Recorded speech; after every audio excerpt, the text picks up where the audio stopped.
এই সিজনের প্রথম ডার্বিতে প্রথম হার পেলেন ইস্ট বেঙ্গল। তো নমস্কার তোমাদের সবাইকে, তোমরা দেখছো খেলা আড্ডা আর আমি রোহিত তোমাদের সাথে। খেলাটা শুরুই হয়েছিল ইস্ট বেঙ্গল মোহনবাগানের ভার্সেস 11 ইন্ডিয়ান স্কোয়াড নিয়ে। যেই জায়গাতে পরিষ্কার বোঝা যাচ্ছিল আর্লি স্টার্টিং হাফ থেকে যে মোহনবাগানের স্টার্টিং 11 বা Indian 11 is way better then east Bengal Indian 11। আর এটাতে কোনো ডাউট নেই, কারণ কি মোহনবাগানের ম্যাক্সিমাম প্লেয়ার্সরাই খেলে হচ্ছে ইন্ডিয়ার হয়ে। যেই প্লেয়াররা ইস্ট বেঙ্গলের হয়ে ইন্ডিয়াতে রিপ্রেজেন্ট করে তারাও ছিল, কিন্তু ওটা খুব মিনিমাল নাম্বারস। এবার রইল ইস্ট বেঙ্গলের মেন ভুল কি ছিল আর্লি গেম থেকে।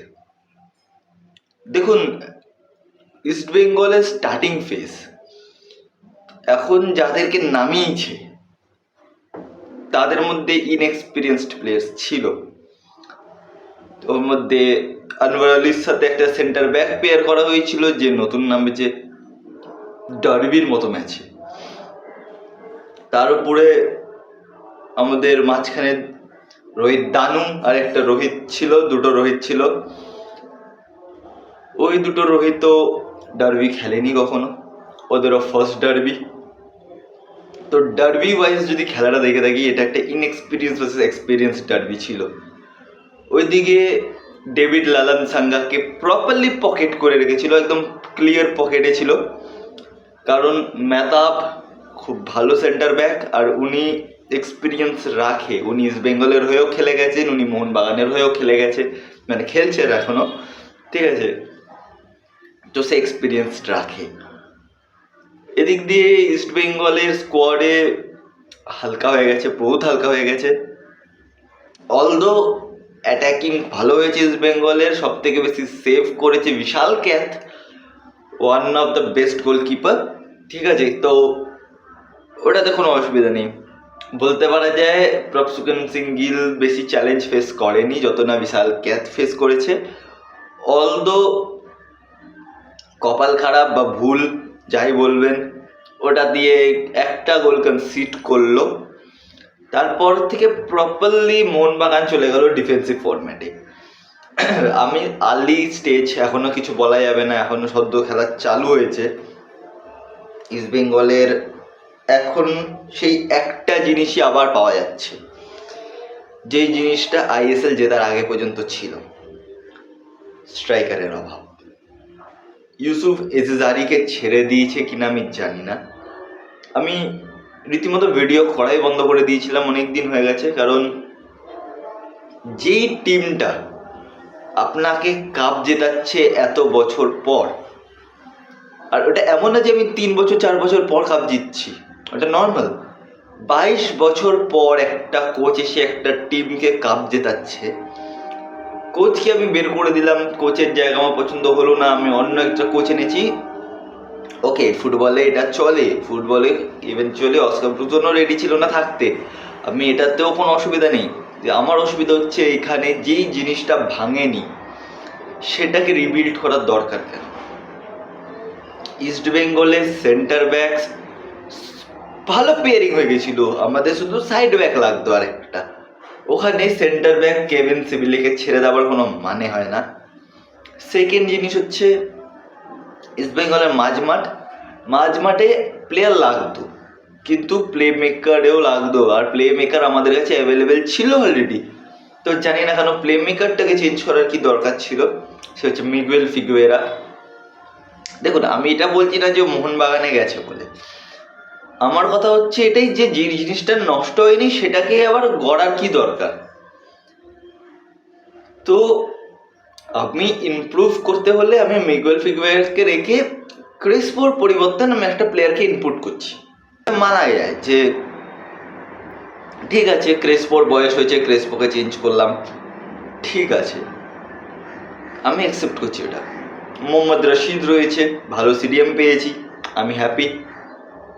কিন্তু কিছু কিছু জিনিসের কোনো দরকার ছিল না। আমাদের দরকার ছিল একটা ভালো গোলকিপারের। অলদো প্রভসুকেন সিং গিল ভালো গোলকিপার, স্টিল আরেকটা গোলকিপারের, যেখানে এখন লাচেন পাকে নিয়ে এসছে, ও ভালো গোলকিপার। আমাদের দরকার ছিল একটা স্ট্রাইকারের। এজেজারির মতো স্ট্রাইকার আমাদের কাছে ছিল, আমাদের দরকার ছিল সেকেন্ড আরেকটা স্ট্রাইকারের। জানি না কি হচ্ছে। এখন যে ব্যাপারটা হয়ে গেল সেটা হচ্ছে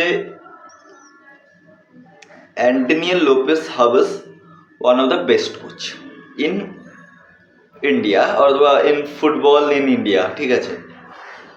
উনি অনেকগুলো ক্লাবকে নিয়ে, মানে ম্যাক্সিমামলি এটিকে মোহনবাগান আর মোহনবাগান সুপার জায়ান্টস এদেরকে নিয়েই জিতিয়েছে আইএসএল।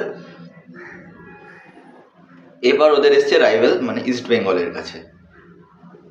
আর আমি জানি উনি কি চাইছেন, উনি চান এক্সপিরিয়েন্সডের থেকে ইয়ং প্লেয়ারদেরকে পুশ করব, এটা ওনার স্টাইল। আমি জানি, খেলাটা দেখে এসেছি। কারণ কি উনি কিয়ান নাসেরি বলুন বা সাহাল আব্দুল সামার বলুন, লিস্টন কোলাসোকে বলুন, এদেরকে তৈরি করেছে। আর আপনার ওটা কোনো অসুবিধা নেই, I am happy with that. But দিনের শেষে আমার এখন মানে ফার্স্ট ম্যাচ, এটা আমি এখানে কিছু বলা যাবে না, কারণ কি এটা সদ্য আর্লি স্টেজ। বাট যদি ইস্ট বেঙ্গল আপনার প্লেমেকার না আনে তাহলে চাপ হতে পারে।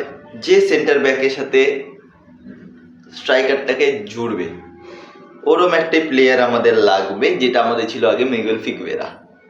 তো ওনার রিপ্লেসমেন্টে ওনার মতন স্টাইলের একটা প্লেয়ার লাগবে, নাহলে খুব বড় ভুল হতে চলেছে ইস্ট বেঙ্গলের। কথা বলি, দেখুন ইনএক্সপিরিয়েন্স তো ছিলই, প্লাস এমন এমন প্লেয়ার্সও ছিল যারা জীবনেও ডার্বি খেলেননি। ইন্ডিয়ান প্লেয়ার্স তো ছিলই, আর যে ফরেনার্সরা চান্স পেয়েছে ওর মধ্যেও আমাদের নতুন নাম্বার 11 যে নামটা আমি জানি না, আই থিঙ্ক সো রেমিরেস, ওনারও ফার্স্ট ডার্বি। কিছু কিছু জিনিস মিসড হয়েছে, কিছু কিছু অসাধারণ সেভ হয়েছে, এখানে কিছু বলার নেই। It's a brilliant football. But ঠিক আছে, এটাই ফার্স্ট ম্যাচ, এখনও হোপ ছাড়ার কিছু নেই।